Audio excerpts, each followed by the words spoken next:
Shanti.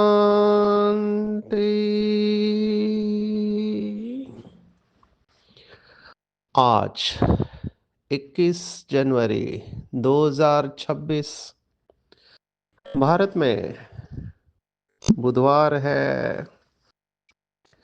Today is 21st January 2026 and it's Wednesday in Bharat. आज की मुरली का जादुई रहस्य स्वयं को प्रेरणा देने के लिए magical secrets of today's Murli for motivating the self. बाबा की कई सारी ऐसी मुरलियां हैं जिसको एक बार पढ़ते ही आपको तुरंत लगेगा कि इसको फोटोकॉपी करके अपने पास रखना चाहिए, बार बार पढ़ना चाहिए। ऐसी बहुत सारी मुरलियां हैं। उसमें से आज की एक मुरली है, पूरी धारणा के ऊपर है। वैसे तो हर मुरली की अपनी विशेषता है, हम ये नहीं कह सकते कि कल से आज की अच्छी थी। ये तो हर एक की अवस्था के अनुसार हमको मुरली हिट होती है, और हर एक की कल्प पहले की स्मृति अलग अलग है। इसलिए मुरली में अलग अलग पॉइंट अलग अलग आत्माओं को हिट होते हैं। मुझे पर्सनली योग और धारणा की बातें बहुत नशा चढ़ाती है। मुरली का एक एक शब्द नशा चढ़ाता है। ये मुरली एक्चुअली नशे की होती है, बहुत नशा चढ़ता है। ऐसे लगता है बस बाबा ने कहा तो बाबा की हर बात सिर माथे पर। कितने भाग्यवान हैं हम बाबा के बच्चे। बेचारे लोग ढूंढते रह गए भगवान को, और हमने पा लिया। कभी स्वप्न में भी नहीं सोचा था कि स्वयं भगवान निराकार ज्योति स्वरूप, जिसको पाने के लिए लोग इतनी कड़ी साधना करते फिर भी उनको सेकंड का साक्षात्कार नहीं होता है, वो स्वयं निराकार जन्म मरण के चक्कर से न्यारा शिव बाबा हमको साकार में आकर टीचर बनकर इतनी श्रेष्ठ पढ़ाई पढ़ाएगा। कितने भाग्यवान है। नशे में चले जाओ, जिसे दुनिया ढूंढ रही है वो हमें टीचर सदगुरु बाप बनकर पढ़ाई पालना और श्रीमत दे रहा है। तो बाबा की आज की मुरली हमको सुप्रीम बनाती है। ये शब्द है सुप्रीम, माना सर्वश्रेष्ठ, इसके ऊपर कुछ नहीं। सुप्रीम अर्थात बाबा ने आज कहा है शक्तिवान। भगवान बच्चों को आप समान बनाते हैं। हमारे विदेश के भाई बहने हैं जो बाइबल का कोट देते हैं। और बाइबल में ऐसा वाक्य है कि God created he children in his own image. बहुत सुंदर है ये बातें। बाबा जो कहता है आटे में नमक जितनी कई सारी बातें कई सारे शास्त्रों में आई हुई है। अब ये बातें आए कैसे अलग अलग, तो जिन्होंने भी शास्त्र लिखे हैं, तो जो भी वो आत्माएं हैं उनकी बुद्धि को टच हुआ है जब उस रिसीविंग स्टेज में रहते थे, या जिसको बाबा का शब्द है कैचिंग पावर। तो ऐसे बहुत आत्माएं होके गए भक्ति मार्ग में जिन्होंने कैचिंग पावर के आधार पर ये सब बातें कैच की है। तो आज की मुरली में बाबा हम बच्चों को सुप्रीम बनाने का सीक्रेट बता रहा है। तो सुप्रीम का सीक्रेट क्या है? थोड़ा अगर भगवान को आंखों के सामने लाएंगे तो उसका सीक्रेट वही रिवील करता है। उसका राज ये है, मैं एक स्टोरी के साथ कनेक्ट करूंगा। हम सब ने अव्यक्त बाप दादा को देखा है मुरली सुनाते वक्त, और मुरली के बाद दादियाँ उनको भोग स्वीकार कराती है। हमने कितने बार देखा है कि क्या होता है भगवान, ये इन आंखों से देखना चाहिए। जो गायन है कि भगवान हमेशा न्यारा और प्यारा रहता है, वो सुख दुख से परे है, ये बाबा को देख के तुरंत पता चलता है। कैसे? माना वो एट द सेम टाइम प्यार का सागर है, और नेक्स्ट टाइम जैसे कि वो है ही नहीं। ये कमाल का बैलेंस अव्यक्त बाप दादा में देखा। अभी आप कई मुरलियों में नोटिस किया होगा कि बाबा जब दादियों से बात कर रहा है तो फुल माना प्यार का सागर बह बह रहा है। इतना मुस्कुराता हुआ चेहरा आंखों से जा नहीं रहा है। लेकिन नेक्स्ट मोमेंट आप देखो तो बाबा वहां जैसे कि है ही नहीं, बेहद में चला गया। ये जो डेलिकेट बैलेंस है जो बाबा के लिए नेचुरल है, अगर ये हमारे अंदर आ जाए तो हम भी बाप समान बन जाएंगे। बाबा की एक क्वालिटी जो भक्ति मार्ग में सभी स्वीकार करते, वो है अनकंडीशनल लव एंड एक्सेप्टेंस। बिना किसी शर्त के हर व्यक्ति को स्वीकार करना, तो ये बहुत सटल क्वालिटी है। हमको इसके ऊपर चिंतन करना चाहिए। आज जो बाबा ने कहा है वो भक्ति मार्ग के बिलीफ के बारे में भी कहा है। हम भक्ति मार्ग में बहुत सारे बिलीफ है, उसमें से एक बिलीफ है कि भगवान हमारे ऊपर कृपा करे, कोई जादू करे, कोई चमत्कार करे जिससे मेरी बीमारी ठीक हो जाए, है ना। दूसरा, मेरी आर्थिक परिस्थिति ठीक नहीं है, माना मेरे पास धन की कमी है तो मुझे धन मिल जाए। तो ये भक्ति मार्ग की मान्यता है, बच्चा नहीं तो बच्चा दे दे। तो बाबा ने देखो क्या कहा है, दुनिया क्या सोचती है और भगवान क्या सोचता है। वो कहते हैं, भारत में शास्त्रों में लिखा है, नर चाहत कुछ और भई कुछ और। तो बाबा ने आज स्पष्ट कहा हुआ है कि कौन सी उम्मीद न रख, कृपा मांगने के बजाय अपनी मेहनत करनी है।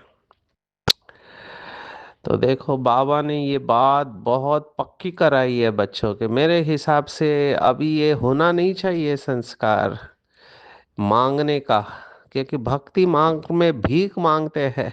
आप सोचो कैसे लगता है।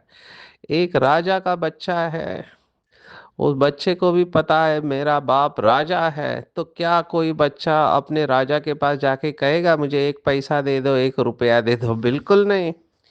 उसे तो अंदर से पता है कि ये उसका अधिकार है, मांगने की जरूरत ही नहीं है, अधिकार से ले लेगा वो।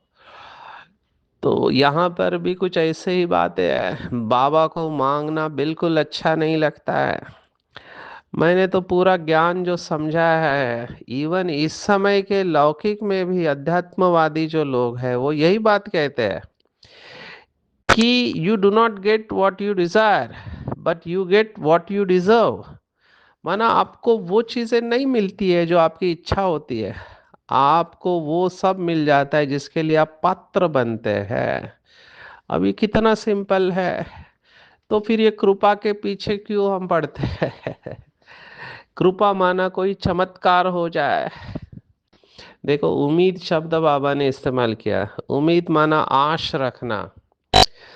तो उम्मीद के ऊपर किसी शायर ने बहुत अच्छा कहा कि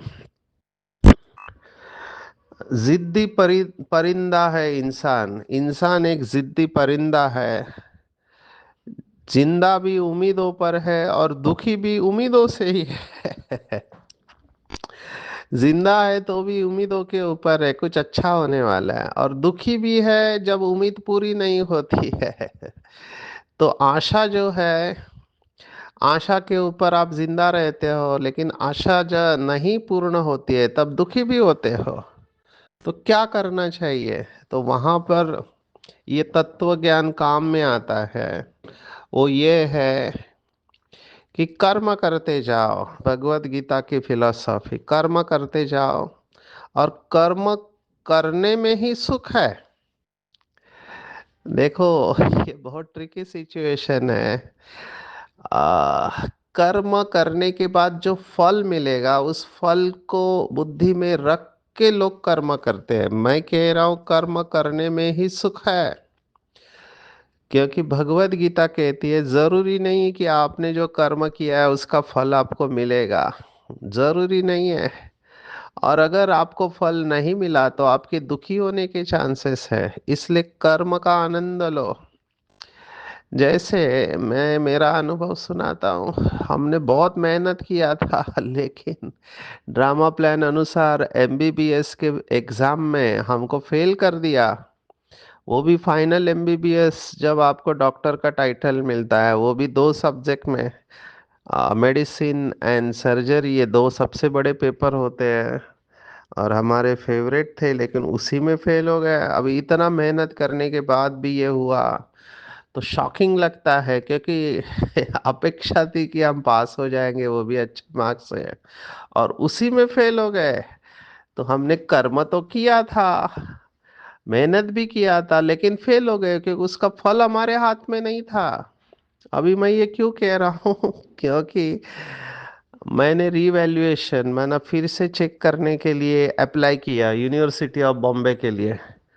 तो यूनिवर्सिटी ऑफ बॉम्बे पहले तो कहा कि तुम दो सब्जेक्ट में फेल हो गए, दो सब्जेक्ट में कोई पास नहीं होता है, तुम जाओ फिर से पढ़ाई करो। तो मैं थोड़ा उदास था। कितने चक्कर काटे मुंबई यूनिवर्सिटी के मैं ही जानता, और किस मानसिक अवस्था में काटे।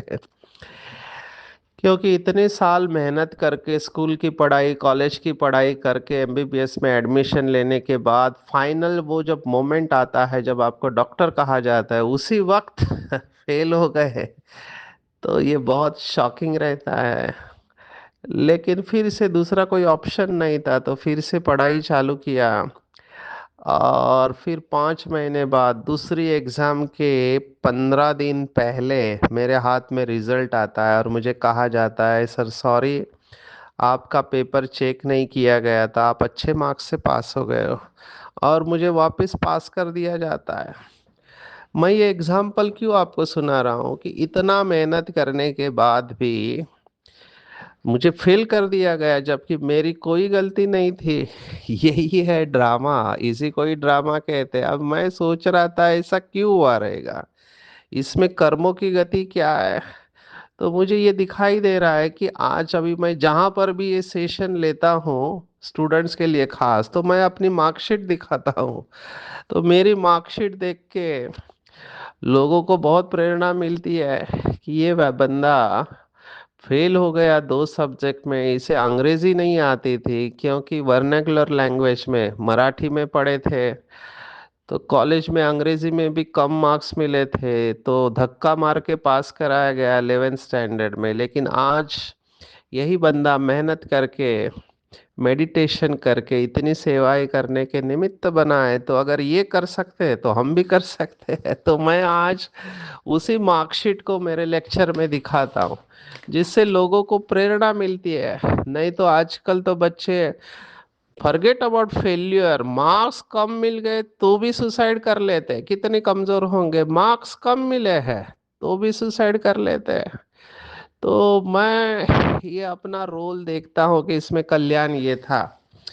ये सब बताने के पीछे भाव क्या था कि आप कृपा मांगो ही मत। हमने कृपा शब्द कितने बार देखा है, वर्थ रिपीटिंग।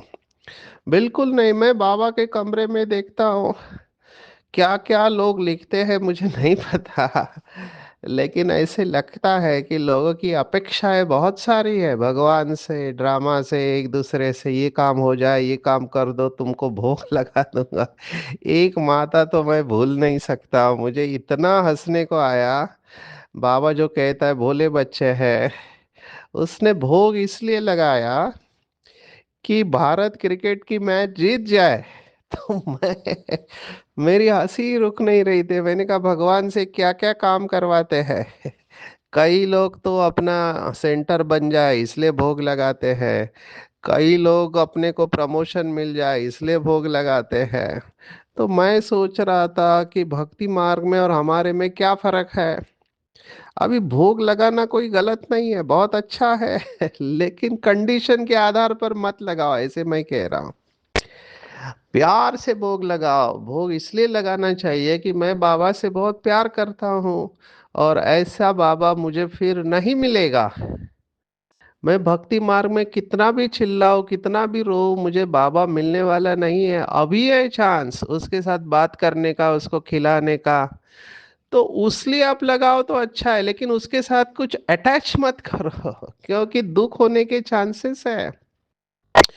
क्योंकि सबको सक्सेस नहीं मिलता है, तो फिर दुखी हो जाएंगे और नाराज हो सकते हैं। देखो, बाबा को इतना दिन भोग लगाया लेकिन कुछ हुआ नहीं इसलिए मैं ये उम्मीद से दूर रखने को कह रहा हूँ। बाबा ने आज शायद इसी भाव से कहा है।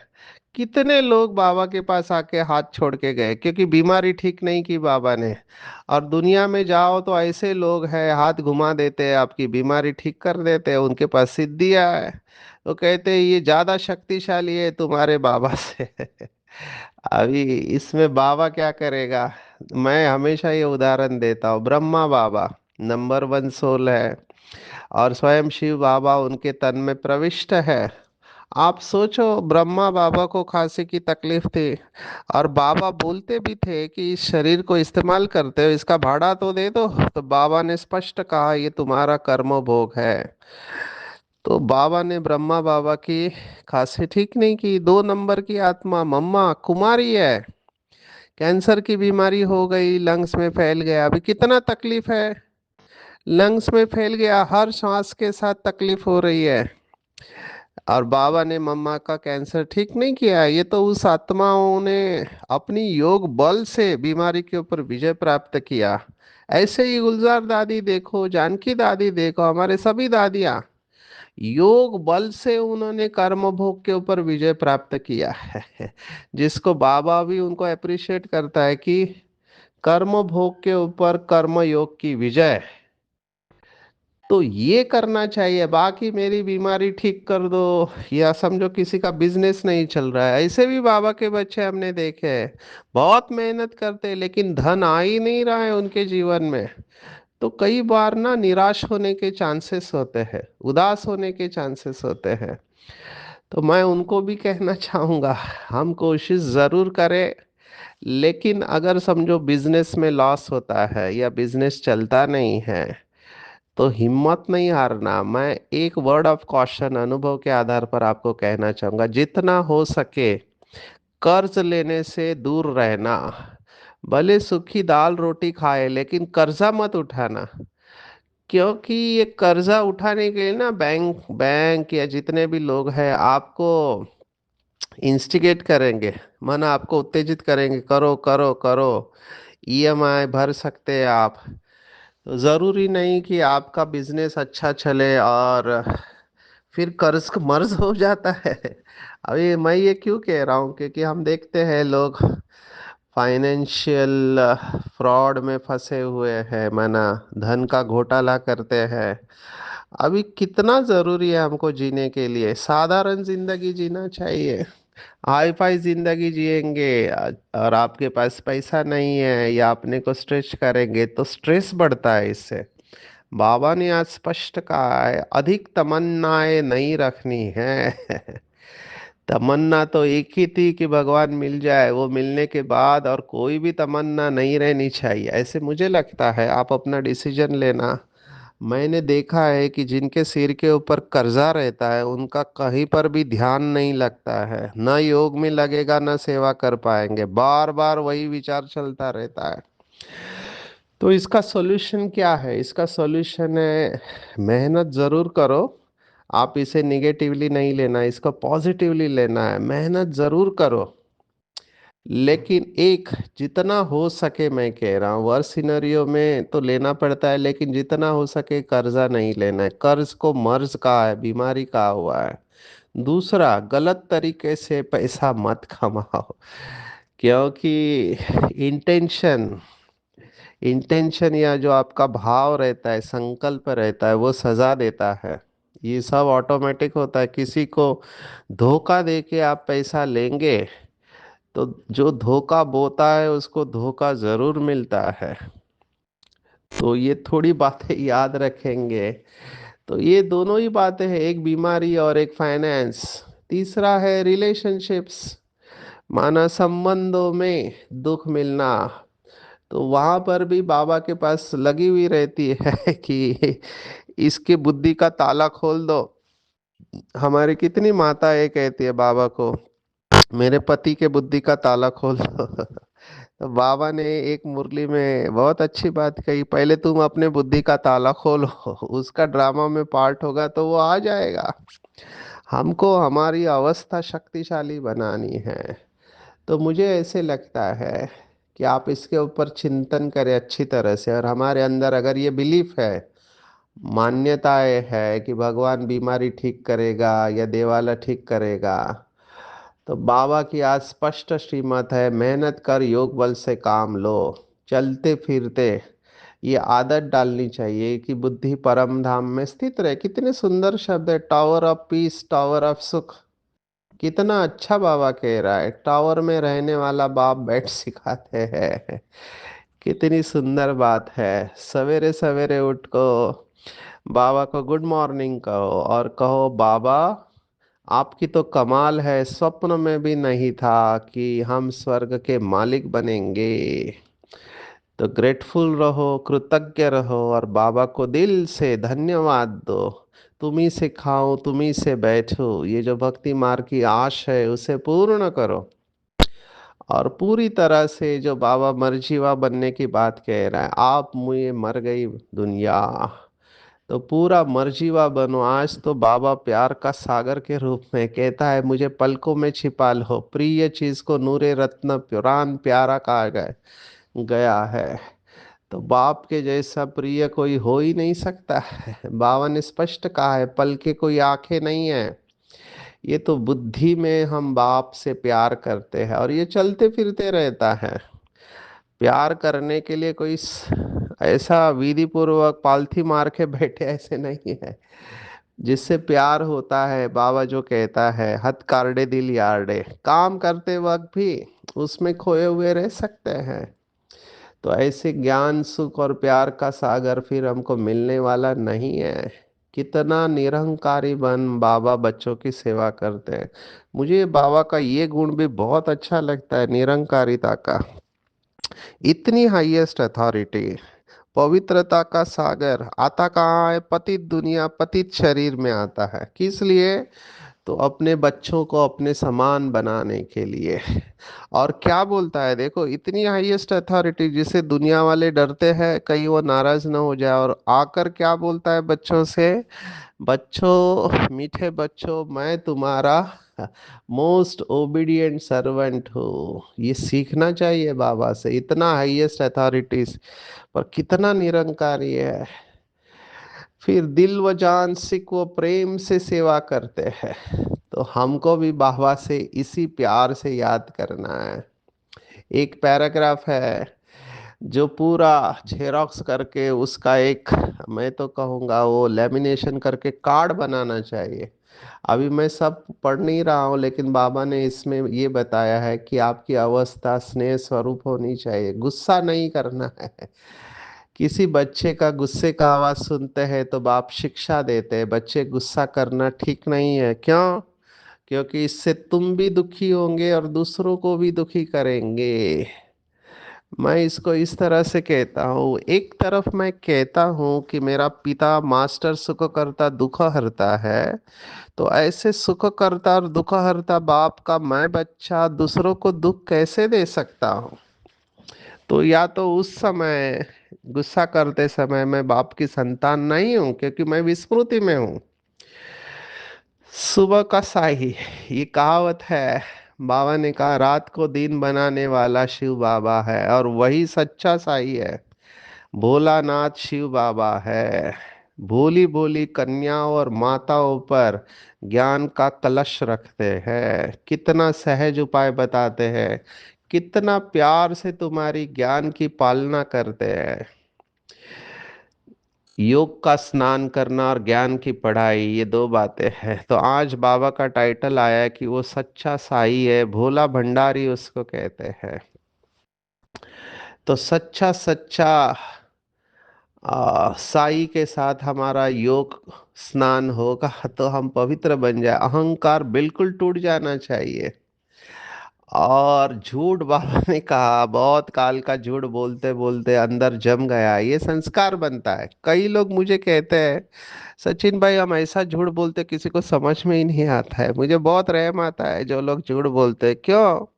क्योंकि बाहर भले वो जीत जाए, ये दीदी को पता नहीं चलता है, स्टूडेंट को पता नहीं चलता ये झूठ बोल रहा है, अरे लेकिन आपके कॉन्शियस को तो पता है, आपका विवेक तो जानता है कि आप झूठ बोल रहे हैं।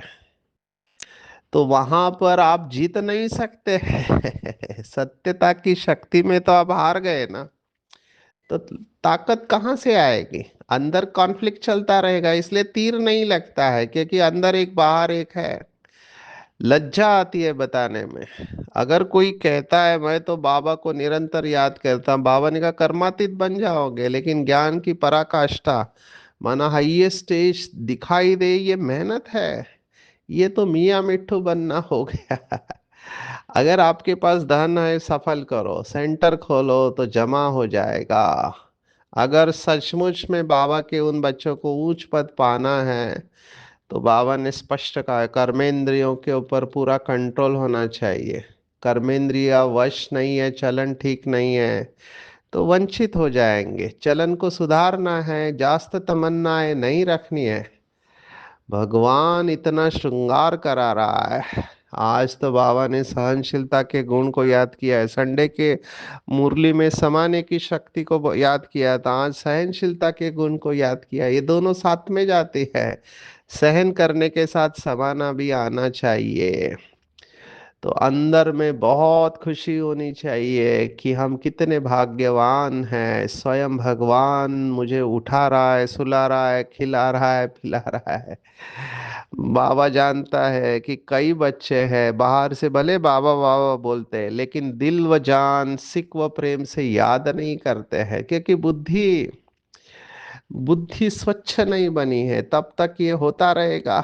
बगैर योग के आत्मा सतो प्रधान बन ही नहीं सकते। भले आप भाषण अच्छा कर लोगे, लेकिन सतो प्रधानता के लिए योग अच्छा चाहिए। दो सब्जेक्ट है बाबा ने कहा, और आज योग सब्जेक्ट की महिमा आई है। बड़ी भारी सब्जेक्ट है, और इससे करंट मिलेगी, ऑटोमेटिक मिलेगी, करंट से आयु बढ़ेगी। तो इसके ऊपर चिंतन करेंगे। बहुत धैर्यता और गंभीरता से एक्यूरेट बाबा को याद करना है। आते हैं वरदान के ऊपर। बहुत गहरी बात है वरदान में। जो भी बाबा के बच्चे डिस्टर्ब होते हैं किसी का पाठ देख के, उनको ये दो बातें हमेशा ध्यान में रखनी है। मुझे ये दो बातों ने एकदम स्टेबल कर दिया। और वो दो बातें हैं, see father and follow father, do not see brother and sister. हमारा स्पार्क का बहुत अच्छा प्रोजेक्ट है सी फॉलो फादर का। और मैं देख रहा हूँ कई बाबा के बच्चे बहुत ऊंचा लक्ष्य लेकर चल रहे हैं। मेरी दुआ है कि इनकी मंगल मनोकामनाएं पूर्ण हो जाए। जैसे संत ज्ञानेश्वर कहते हैं, जो जे वांछिल तोते लाओ। जिस जिस आत्मा की जो जो मंगल मनोकामनाएं, वो सब पूर्ण हो जाए। तो जो भी चाहते हैं कि संपन्न बने और बाप समान बने, एक रस बने, तो उनको एक ही formula, do not see brother and sister, माना भाई बहन को नहीं देखना है, केवल फादर को देखना है। निराकारी बनने में शिव बाबा को फॉलो करना है, साकार में ब्रह्मा बाबा को फॉलो करना है, बस अवस्था एक रस रहेगी। क्योंकि भाई बहन संपूर्ण नहीं है। आज देखो तो बहुत अच्छे हैं, कल देखो तो गिर पड़ते हैं। इसलिए उनका पार्ट देखकर डिस्टर्ब नहीं होना है। राजधानी बन रही है, सबकी जरूरत है, हर एक के प्रति शुभ चिंतन रखना है, भले कैसा भी हो। उसके प्रभाव में नहीं आना है, न बुरा देखना है, सुनना सोचना करना नहीं है। कोई भी वीडियो देखना नहीं है, अवगुण चित्त पे रखना ही नहीं है, शुभ भावना रखनी है। और जैसे हम किसी वस्तु का सहारा लेते हैं और उसको छोड़ देते हैं, ऐसे ही ये शरीर का भी सहारा लो, इसको छोड़ लो। जब चाहे तब इसका आधार ले, जब चाहे तब इससे न्यारे बन जाओ। जब इतना डिटैच होंगे, चलते फिरते उठते बैठते खाते पीते जागते सोते, तो ऐसे लगेगा मक्खन से बाल, और बंधन मुक्त बन जाएंगे। तो आज की पूरी मुरली में टेक होम है, सुप्रीम बनाने के लिए बाप आया है, सुप्रीम सोल शिव बाबा। तो भूल चूक कर भी किसी देदारी को याद नहीं करना है। कभी भी बाप से कोई उम्मीद नहीं रखनी है, कृपा मांगनी नहीं है, मेहनत करनी है और अपने को लायक बनाना है। अगर कर्मों भोग है, दिवाला है, बीमारी है, तो बाबा को याद करके कर्म भोग के ऊपर कर्म योग से जीत प्राप्त करनी है। ऐसा बाबा फिर नहीं मिलेगा जो प्राण प्यारा है। बहुत ही दिल व जान सिक व प्रेम से बाबा को याद करना है। उच्च पद पाना है तो चलन को सुधारना है, अनेक तमन्नाएं नहीं रखने। जितनी ज्यादा तमन्नाएं होंगी बुद्धि भटकते रहेगी। कर्मेंद्रिय संपूर्ण वश में चाहिए। बहुत धैर्य और गंभीरता से बाबा को याद करना, एक्यूरेट याद करना है, करंट लेनी है बाबा से। सी फादर और फॉलो फादर करना है, तभी एक रस रहेंगे। पर चिंतन के प्रभाव में न आकर शुभ चिंतन करने वाले शुभ चिंतक मणि बनना है। और अभ्यास करना है, जब चाहे तब शरीर में आए, जब चाहे तब शरीर का सहारा छोड़ दे। न्यारे और प्यारे बनने का अभ्यास, तभी बंधन मुक्त बनेंगे। अच्छा, ओम शांति।